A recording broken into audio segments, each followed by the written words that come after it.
நேற்று இந்த கருணா சொல்கிறாப்புல விஜய் வந்துட்டு 200 கோடி விட்டுட்டு 2 லட்சம் கோடி சம்பாதிக்கிறது அரசியலுக்கு வர்றாப்படி அப்படின்ட்டு. எனக்கு ஒரே ஒரு டவுட்டு தான், அப்போ நீங்களாம் என்ன 2 லட்சம் கோடி சம்பாதிக்கிறது அரசியலுக்கு வந்தீங்களா?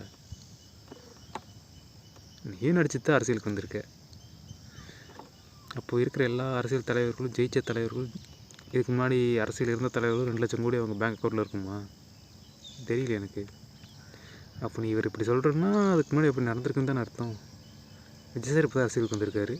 நீ சொல்கிறபடி பார்த்தா அப்போது இதுக்கு முன்னாடி இருந்த சிஎம்மாக இருந்தவங்க எல்லோரும் 2 லட்சம் கோடி அவங்க அக்கௌண்ட்டில் இருக்கும் இல்லையா? என்னடா பேசுகிற நீ? நான்சென்ஸ்.